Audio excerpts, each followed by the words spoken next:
स्वागत है दोस्तों एक बार फिर से आपके अपने प्लेटफॉर्म योगेंद्र टाइम्स पर। दोस्तों आज 11वें सेशन में हम आपके समक्ष उपस्थित हैं। पिछला 10 सेशन आपको कैसा लगा आप हमें बताते रहे, साथ ही साथ उन सेशंस को ज्यादातर लोगों तक पहुंचाते रहे जिससे वो भी उसका भरपूर लाभ ले सकें। आपको बताते चले कि आप हमारे सेशंस में लक्ष्मीकांत, दृष्टि आईएएस, ध्येय आईएएस, वाणी प्रकाशन के साथ साथ घटना चक्र के पिछले 1992 से अभी तक के पूछे गए प्रश्नों के संग्रह को पा रहे हैं। साथ ही साथ हम इस समय चूंकि तथ्यात्मक के साथ साथ विश्लेषणात्मक भी अध्याय चल रहे हैं, तो इसमें हम एनसीईआरटी को भी शामिल किए हुए हैं। तो आपके लिए सारे सेशंस बहुत महत्वपूर्ण हैं। ज्यादातर इन सेशंस को शेयर करते रहिए और अभी तक अगर आपने हमारे चैनल को सब्सक्राइब नहीं किया तो आप सब्सक्राइब करें, बेल आइकन दबाएं जिससे सबसे पहले आप हमारे चैनल के नोटिफिकेशन को प्राप्त करें। और सुबह 7 बजे डेली हमारी क्लासेस जाती हैं। पूरे सेशंस को देखें इसी तरीके की, जिस तरीके से पॉलिटी सेशन चल रहे हैं इसी तरीके हिस्ट्री, इकोनॉमी, ज्योग्राफी, इन्वायरमेंट, इनसे संबंधित सारे सब्जेक्ट्स के सेशन जाएंगे जो आपके लिए परीक्षाओं में बहुत ही ज्यादा मददगार साबित होने वाले हैं। दूसरी बात आप ये एक बार मैं फिर से कहना चाहूंगा, अगर आप हमारे सेशंस को रेगुलरली अटेंड कर रहे हैं, नोट्स बना रहे हैं, तो आपको किसी भी किताब को पढ़ने की जरूरत नहीं है। सिर्फ आप प्रैक्टिस बुक का इस्तेमाल करें, अर्थात क्वेश्चन पर ध्यान दें, क्वेश्चन करने पर ध्यान दें। ठीक है दोस्तों, तो आइए आज हम शुरू करते हैं 11वें सेशन को। आज हम बात करेंगे, चूंकि हमने 10वें सेशन में भाग 2 नागरिकता से संबंधित बात की थी। एक बार रिवाइज करवाते हैं। भाग 1 में हमने क्या बात की थी? संघ एवं उसका राज्य क्षेत्र, ठीक है, इससे संबंधित बात की थी। अनुच्छेद 1 में हमने पढ़ा था India that is Bharat shall be union of state. India और भारत दो नामों का उल्लेख हुआ था, ठीक है। 2 में हमने ये पढ़ा था कि कोई ऐसा राज्य क्षेत्र जो भारत से बाहर हो और उसे भारत में शामिल किया जाएगा तो किस तरीके से शामिल किया जाए, उसकी प्रोसेसिंग क्या होगी। अनुच्छेद 3 में हमने पढ़ा था मान लीजिए हमारे देश का ही कोई क्षेत्र है, कोई राज्य है, उसका नाम बदलना, हमें उसमें 1-2 राज्य और बनाने हैं, उसकी सीमाओं को छोटा करना, बड़ा करना है, इनसे संबंधित बातें हमने पढ़ी थी। तो अनुच्छेद 3 के तहत होगा। अनुच्छेद 4 में हमने पढ़ा था कि ये जो 2 और 3 में किए गए परिवर्तन है, ये अनुच्छेद 368 के तहत संविधान संशोधन नहीं माने जाएंगे। संविधान संशोधन किसमें है? भाग 20 में। कहां से लिया गया? दक्षिण अफ्रीका से। ठीक है भैया। हमने बात की भाग 2 में नागरिकता से संबंधित। नागरिकता में हमने जब बात की तो वहां पर उन्हीं क्रम को आगे बढ़ाते हुए हम आज बात करेंगे विदेशियों को नागरिकता किस तरीके से भारत में दी जाती है, ठीक है। और साथ ही साथ हम जानेंगे हाल फिलहाल में हुए संविधान संशोधन जो कि नागरिकता संबंधित है, जिसे आप सामान्यतः सीएए के नाम से जानते हैं, उससे जानेंगे किस तरीके से वहां से प्रश्न पूछे जा सकते हैं और कौन कौन से ऐसे टर्म्स हैं जो आज तक आपके दिमाग में क्लिक नहीं किए हैं, जो एग्जाम में अगर पूछ लेगा तो आपने बहुत सारे सीए के बारे में तथ्य इकट्ठा किए होंगे लेकिन आपसे गलत हो जाएगा। तो आइए शुरू करते हैं आज के 11वें सेशन को। दोस्तों सबसे पहले हम बताते हैं कि विदेशियों को नागरिकता 3 तरीके से दी जाती है, ठीक है। कितने तरीके से? 3 तरीके से। एनआरआई के रूप में, पीआईओ के रूप में और ओसीआई के रूप में। बस 3 टॉपिक आपको यहाँ पे पढ़ने हैं, एनआरआई, पीआईओ और ओसीआई। आप इसको एक्चुअली जब किताबों में पढ़ते हैं तो आप कंफ्यूज हो जाते हैं। एनआरआई का मतलब है नॉन रेजिडेंट इंडियन, ऐसा व्यक्ति जो भारत में इस समय निवास नहीं कर रहा है, ठीक है भैया। पर्सन, पीआईओ का मतलब पर्सन ऑफ इंडियन ओरिजिन, भारतीय मूल के नागरिक, ऐसे व्यक्ति जिनके माता पिता या दोनों या दादा दादी भारत के नागरिक रहे हों परंतु वे व्यक्ति वर्तमान में भारत के नागरिक ना हो, उन्हें विशेष छूट दी जाएगी। ओसीआई क्या? ओवरसीज सिटीजन ऑफ इंडिया, ऐसे लोग जो समुद्र पारी विदेशों से संबंधित हैं उनको हमारे यहाँ किस तरीके से छूट दी जाती है। बेसिकली एक चीज याद रखिएगा, ये नागरिक नहीं है, एनआरआई को छूट दिया, ये दोनों नागरिक नहीं है। ये है क्या? ये छूट देने की एक व्यवस्था है, स्पेशल कोटा है एक तरीके से, ठीक है। आइए थोड़ा सा एनआरआई पे बात करते हैं। एनआरआई ऐसे व्यक्ति होते हैं जो भारत के नागरिक हों परंतु काम, शिक्षा या व्यापार के संदर्भ में वर्तमान में किसी अन्य देश में रह रहे हों, ठीक है। मान लीजिए आपको पढ़ना है और आपको भारत में कोई स्कूल उस तरीके का कॉलेज नजर नहीं आ रहा है जहां से आप डिग्री ले सके, तो आप कहां जाएंगे? मान लीजिए कैलिफोर्निया जाते हैं, कहीं भी जाते हैं, ऑक्सफोर्ड जाते हैं, कहीं पर भी जाते हैं, तो आप दूसरे देश में जा रहे हैं पढ़ने के लिए। आप 5 साल 4 साल इतने दिनों के लिए आप जाएंगे, निश्चित अवधि के लिए आप जाते हैं। आप इसमें भारत में नहीं है तो आपको किस कैटेगरी में रखा जाता है? एनआरआई की कैटेगरी में। मान लीजिए आप वहीं रच बस गए तो ऐसा थोड़ी, आप तो भारत के नागरिक है ना, फिर आप क्या करेंगे? एनआरआई की कैटेगरी में आएंगे। लेकिन मान लीजिए आप वहां पर रहकर उस देश की नागरिकता ले लिए, तब क्या करेंगे? आप एनआरआई से बाहर हो जाएंगे, ठीक है भैया। क्लियर हो रहा है? ठीक है। पीआईओ क्या है? ऐसे व्यक्ति जिनके माता पिता भारत के नागरिक रहे हों या जिनके दादा दादी भारत के नागरिक रहे हों और वर्तमान में वो उनके बच्चे हों भारत के नागरिक ना हो, तो उनको विशेष छूट दी जाती है। ये कौन कौन छूट होती है मैं आपको बताऊंगा भी, बने रहिएगा हमारे साथ पूरे सेशन में। ये सेशन बहुत महत्वपूर्ण होने वाला है आपके लिए। उसके बाद OCI समुद्र पारी नागरिक, ऐसे नागरिक जो बांग्लादेश और पाकिस्तान को छोड़ दिया जाए, इन दो देशों के अलावा जो जितने भी देश इस समय हैं भारत के उपमहाद्वीप से संबंधित, उनके जो नागरिक हैं उन्हें OCI का दर्जा दिया जाता है। ठीक है, इसमें पाकिस्तान और बांग्लादेश वर्तमान में शामिल है जिनको ये दर्जा नहीं दिया जाता है, परंतु इसमें किसी अन्य देश को भी संसद द्वारा शामिल किया जा सकता है। लेकिन आप याद रखिएगा पाकिस्तान और बांग्लादेश इस समय शामिल नहीं है। ठीक है, क्योंकि चर्चा में है तो पूछा जा सकता है। अब देखिए इसमें एक परिवर्तन हुआ।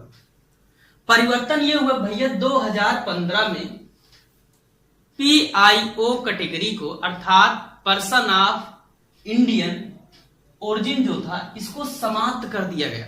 ठीक है, समाप्त बेसिकली नहीं किया गया, इसे OCI में मर्ज कर दिया गया। ठीक है, इसको ऐसा भी कहीं कहीं पर लिखा मिलता है। ठीक, अर्थात ये कहा गया जो भी व्यक्ति 2015 तक PIO कार्ड धारक है वो कौन सा कार्ड धारण करेंगे, OCI कार्ड धारण करेंगे, और आगे से 2015 के बाद से PIO कार्ड बनना समाप्त हो गया। ठीक है, अब आप इस कार्ड को लेकर करेंगे क्या? मान लीजिए कोई नागरिक है वो इस कार्ड को लेकर करेगा क्या? वो ये करेगा, अभी आप सामान्यतः विदेश से आते हैं तो आपको डेली रिपोर्टिंग होती है थाने पर, आपको रिपोर्ट करना, आप कहां कहां गए, किन किन क्षेत्रों में घूमे, ठीक है, वगैरह वगैरह रिपोर्टिंग की जाती है आपकी। ठीक है, अब इसमें क्या होगा, मान लीजिए आप इन श्रेणियों के अंतर्गत आते हैं तो आपको रिपोर्टिंग में छूट दी जाएगी कि आपको 30 दिन पे रिपोर्टिंग करना है। ठीक है, इस तरीके की रिपोर्टिंग की छूट दी जाएगी। दूसरी, पासपोर्ट की अवधि को बढ़ा दिया जा सकता है इसमें। ठीक है ना, आप अलग अलग क्षेत्रों में जा सकते हैं, वहां पे छूट दी जा सकती है। ठीक है, और तो और जो NRI होते हैं उनको वे सभी अधिकार होते हैं जो सामान्य नागरिकों को दिए जाते हैं, क्योंकि NRI क्या है, भारत का ही नागरिक एक तरीके से होता है। ठीक है, तो इनमें मुख्यतः क्या है, रहने की अवधि, ठीक है, घूमने के स्थान, ठीक है, तथा अन्य कुछ अधिकारों में छूट के कारण ये श्रेणियां बनाई गई हैं। ठीक है, इतना क्लियर हो रहा है? ठीक, तो 15 अगस्त 1947 के बाद अगर कोई ऐसा क्षेत्र है जो भारत का हिस्सा बना तो वहां के नागरिकों को हम OCI के तहत क्या है, मदद पहुंचा सकते हैं, छूट दे सकते हैं। हमने पढ़ा था अनुच्छेद 2 में कि अगर कोई क्षेत्र भारत के बाहर स्थित है और उसे हम भारत का हिस्सा बनाते हैं तो वहां के नागरिक स्वतः ही भारत के नागरिक कहलाएंगे, अनुच्छेद 2 के तहत। ठीक, लेकिन मान लीजिए कोई क्षेत्र ऐसा है जहां पे इस तरीके की व्यवस्था के अलग कोई व्यवस्था बनानी है तो OCI बना सकते हैं आप। OCI कार्ड धारक के तहत उन्हें विशेष छूट दी जा सकती है। ये क्लियर हो रहा है भैया? ठीक है, तो ये था आपका NRI, PIO और OCI। ठीक है, यहां से कभी कभार क्वेश्चन पूछा सकता है। एक क्वेश्चन और यहां से पूछता है एग्जाम में, वो ये कि OCI PIO जो ये श्रेणियां आई, ये किसकी सिफारिश पर आई? हुआ ये कि आप देखेंगे जब 2000 का ये दशक शुरू हो रहा है तो इस दशक में भारत की विदेश नीति में व्यापक तौर पे परिवर्तन हो रहा है। जैसे आप देखेंगे कि अमेरिका की जो विदेश नीति है उसमें विभिन्न देशों के नागरिकों को अलग अलग श्रेणियों में छूट दी जाती है। तो भारत सरकार द्वारा इस पहल पर विचार करने के लिए लक्ष्मण सिंघवी की अध्यक्षता में एक समिति का गठन किया गया सन 2000 में। उसने सन 2002 में अपनी रिपोर्ट प्रस्तुत की जिसमें इन श्रेणियों के निर्माण पर उसने अपने विचार व्यक्त किए कि ऐसी श्रेणियां बननी चाहिए, और सरकार ने उसको तुरंत लागू कर दिया और इस तरीके की श्रेणियों का निर्माण किया जिसके तहत विदेशियों को छूट दी जाती है। अब इससे होता क्या है, इससे विदेशी मोटिवेट होते हैं कि वो भारत की यात्रा करें, भारत में पर्यटन करें, भारत में घूमें, ठीक है, तो भारत में शिक्षा अर्जित करें, रोजगार करें, जिससे भारत की अर्थव्यवस्था में बड़े पैमाने पर इनका योगदान होता है। ठीक है, इसीलिए ये काम किया गया। हमेशा जानते रहिए किसी भी काम को अगर किया जा रहा तो उसके पीछे का उद्देश्य क्या है और उसके परिणाम क्या रहे, ऐतिहासिक पृष्ठभूमि। अगर इन 3 सेगमेंट में आप बांट कर पढ़ेंगे तो एकदम जान लीजिएगा आपका टॉपिक हमेशा क्लियर रहेगा और कोई क्वेश्चन आप गलत नहीं करेंगे। ठीक है भैया, आगे जो मुद्दा आता है वो आता है CAA का, सिटीजनशिप अमेंडमेंट एक्ट। ठीक है, ये बेहद महत्वपूर्ण है इस परिप्रेक्ष्य में, चूंकि अभी जब से ये हुआ है उसके बाद से पेपर ही नहीं हुआ है, समझ रहे हैं आप? देखेंगे दिसंबर लास्ट में हो रहा है और उसके बाद से सिर्फ विरोध प्रदर्शन हुए। आपने CA के बारे में विभिन्न न्यूज चैनल्स, विभिन्न जगहों से पढ़ा, परंतु आप कभी भी सीए से संबंधित क्वेश्चंस को नहीं देख पाए किस तरीके के क्वेश्चन यहां से पूछे जा सकते हैं। ठीक है, तो आज हम उन बिंदुओं को कवर करेंगे जो एग्जाम पॉइंट ऑफ व्यू से महत्वपूर्ण है, न कि पॉलिटिकल व्यू से। ठीक है, तो सबसे पहले आपको सीओ ध्यान है, सिटीजनशिप अमेंडमेंट एक्ट है। मैंने पहले सेशन में आपको बताया था कि एक्ट और बिल दो चीजें होती। जब कोई भी सदस्य किसी विचार को संसद के समक्ष लाता है, चाहे वो राज्यसभा में लाए चाहे वो लोकसभा में लाए, तो उसे हम बिल कहते हैं। परंतु जब वो लोकसभा राज्यसभा से पारित होकर राष्ट्रपति का उस पर सिग्नेचर हो जाता है तो उसे क्या कहते हैं? एक्ट कहते हैं। ठीक है, ये जो सीएए है ये क्या करेगा? नागरिकता अधिनियम 1955 में संशोधन करेगा। इसको मैंने पिछले सेशन में आपको बताया था, नागरिकता अधिनियम 1955 आया था, संसद द्वारा बनाया गया, जिसमें ये परिवर्तन किया। इसने किया क्या? इसने कहा कि हमें कुछ नए नागरिक बनाने हैं। बेसिकली किस कॉन्सेप्ट पे काम करता है? नए नागरिक बनाने हैं। अभी तक अगर कोई विदेशी हमारे यहाँ नागरिक बनना चाहता तो वो 11 वर्ष तक भारत में निवास करे। जो पिछला उसका 11 साल रहा है वो भारत में निवास का हो, तब वो आवेदन कर सकता है। ठीक है भैया, अब सीए के तहत ये कहा गया कि जो भी व्यक्ति अफगानिस्तान, पाकिस्तान और बांग्लादेश से संबंधित जो अल्पसंख्यक हैं, जिनको धार्मिक आधार पर प्रताड़ित किया जा रहा है, वो हमारे देश की नागरिकता ले सकते हैं। परंतु उनके साथ शर्त ये है कि वो 31 दिसंबर 2014 से पूर्व भारत आ चुके हो। ये बहुत ही ज्यादा महत्वपूर्ण है। कब से पूर्व आ चुके हो? 31 दिसंबर 2014 से पूर्व पहले भारत आ चुके हो। ठीक है, ऐसे व्यक्तियों को हम नागरिकता देंगे। किन देशों के? पाकिस्तान, अफगानिस्तान और बांग्लादेश के। ठीक है भैया, कब ये पारित हुआ? 12 दिसंबर 2019 को। बहुत महत्वपूर्ण है, 12 दिसंबर 2019 को राष्ट्रपति जी इस पे सिग्नेचर करते हैं और उसी दिन से ये पारित हो जाता है। ठीक, और क्या कहा गया है? तो विरोध इसका क्यों हो रहा, हमें भी जानना चाहिए। आपने देखा भारत बंद जैसा बड़ा एक जो है धृष्टतापूर्ण कार्य किया जाता है किसी भी मुद्दे पर, जिसमें हजारों करोड़ की संपत्ति का नुकसान भारत का हुआ, तो मुद्दा है क्या? इसको हम समझते हैं थोड़ा सा। एक चीज लाइन दिमाग में बैठा रही, 31 दिसंबर 2000 पूर्व, उसके पहले जो व्यक्ति आए हैं 2014 से पूर्व, वही क्या करे जाएंगे? इसके तहत शामिल किए। कौन कौन? 6 अल्पसंख्यक। कितने? कहां के हिसाब से अल्पसंख्यक? भारत के अल्पसंख्यक नहीं, जो उन देशों में रह रहे हैं वहां के अल्पसंख्यक याद रखिएगा। अर्थात जो अफगानिस्तान, पाकिस्तान और बांग्लादेश में जो अल्पसंख्यक हैं 6, उनको क्या करेंगे? हम नागरिकता देंगे, परंतु 31 दिसंबर 2014 से पहले वो आ चुके हो। ठीक है भैया, इसके साथ एक कंडीशन और है कि हम तुरंत नागरिकता ही नहीं दे देंगे।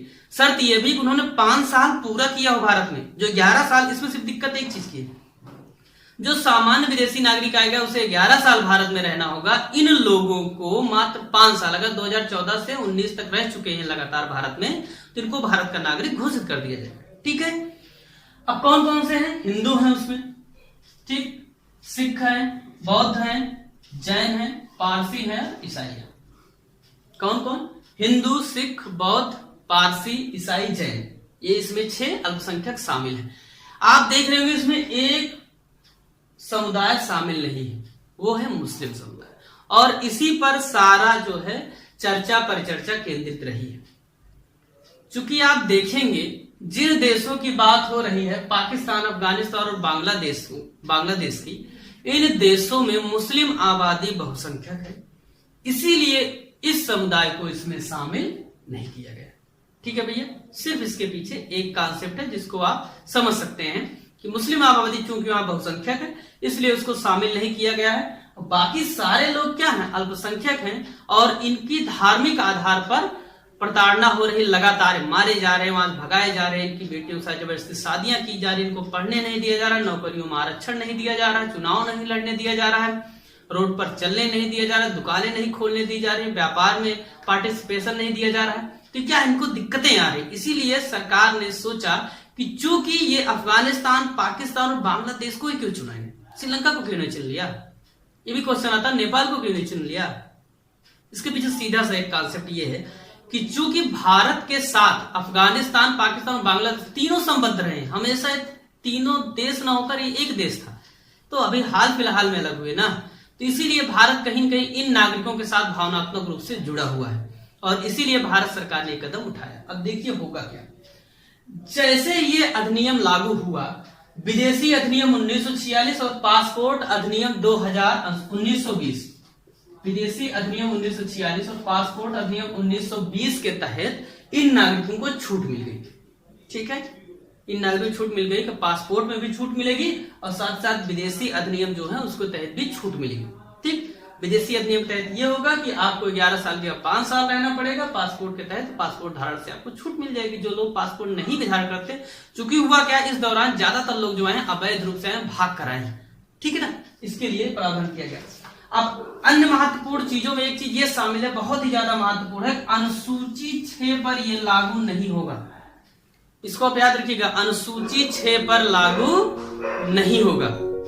ठीक है, अब आपसे पूछा सकता है अनुसूची 6 में कौन कौन है। अब जैसे ऐसे ना देकर वो दे दे आपको कि निम्नलिखित में से किन राज्यों में या किस राज्य में CAA लागू नहीं होगा। अब आप तो तुरंत मार देंगे जम्मू कश्मीर या कुछ ऐसे करके ना, जबकि है क्या भैया, वो अनुसूची 6 में जो शामिल है उन पर लागू नहीं होगा। कौन कौन शामिल है, मैंने आपको पहले याद करवाया था। असम पे आप जाइए, असम के नीचे मेघालय है, मेघालय के बाद जैसे आप जाएंगे आपको मिजोरम मिलेगा, मिजोरम के बाद त्रिपुरा। इन 4 राज्यों में लागू नहीं। त्रिपुरा के लिए मैंने बताया था, आप 3 तरफ से बांग्लादेश से घिरा हुआ है, शून्य देशांतर रेखा यहीं स्थित है, 0 डिग्री लाइन, इसको सामान्यतः बोलते हैं, देशांतर नहीं बोलते हैं। 0 डिग्री लाइन जो स्थित है वो त्रिपुरा और बांग्लादेश के मध्य स्थित है। ठीक है, तो ये चीजें आप याद रखिएगा, असम, मेघालय, त्रिपुरा, मिजोरम। साथ ही साथ inner permit line, inner line permit जो है, इसके तहत 2 देश शामिल है, अरुणाचल प्रदेश, नागालैंड, राज्य शामिल हैं। इन राज्यों में भी लागू नहीं होगी। साथ ही साथ पश्चिम बंगाल के कुछ ऐसे क्षेत्र हैं जिनको अलग से छूट दी गई, याद रखिएगा, वो इनर लाइन परमिट में शामिल नहीं है, वेस्ट बंगाल। ठीक, तो किन किन राज्यों में CAA लागू नहीं होगा, अनुसूची 6 में और अरुणाचल प्रदेश, नागालैंड और पश्चिम बंगाल के कुछ क्षेत्रों में। ठीक है भैया, अनुसूची 6 आप जरूर याद में रखिएगा, दिमाग में इस चीज को फीड किए रहिएगा। अब देखिए है क्या, हमने CAA के बारे में सामान्य चीजें जान ली, ठीक, कि ये लागू कब हुआ, ठीक है, इसके तहत छूट किस तरीके से दी जाएगी, ठीक है ना, किसमें छूट दी जाएगी, नागरिकता अधिनियम 1955 में। ये चीज महत्वपूर्ण है, इसको आप याद रखे रहिए हमेशा। सामान्यतः अगर आपको कुछ नहीं आता, कोई अधिनियम आपको पूछ रहा है, आप सब में अगर 52-55 के आसपास कुछ है तो आप वहां पर टिक करेंगे, क्योंकि जैसे भारत का निर्माण हो रहा है स्वतंत्र रूप से, संसद द्वारा लगातार कुछ अधिनियम उस समय बनाए जा रहे हैं, तो वहीं से ज्यादातर अधिनियम रिलेट करेंगे। ठीक है, अब एक मुद्दा और है, क्योंकि वो CAA से ही रिलेटेड है, नागरिकता के समक्ष उसको बताया जा सकता है जोड़कर, लेकिन होगा क्या, सेशन फिर लंबा हो जाएगा और इंटरेस्ट आपका कम हो जाएगा। इसीलिए हम अगले सेशन में CAA के रिवीजन के साथ आपको कुछ अन्य संबंधित तथ्यों पर भी चर्चा करेंगे, फिर चाहे वो असम समझौते से संबंधित हो या अन्य ऐसे टॉपिक जो आप चर्चा में रखे हैं, जिनको आप चाहे NPR हो, ठीक है, इससे संबंधित जो कुछ चीजें आपने सुना होगा जो आपके नागरिकता से जोड़कर वो पूछा जा सकता है वहां पर। ठीक, तो इससे संबंधित सेशन में हम इतनी ही चर्चा करते हैं, आज के सेशन को विराम देते हैं। बने रहिए हमारे साथ, अगले सेशन में हम चर्चा करेंगे इस पे, नागरिकता से संबंधित अन्य जो प्रावधान किए गए हैं NPR वगैरह पे। बहुत बहुत धन्यवाद।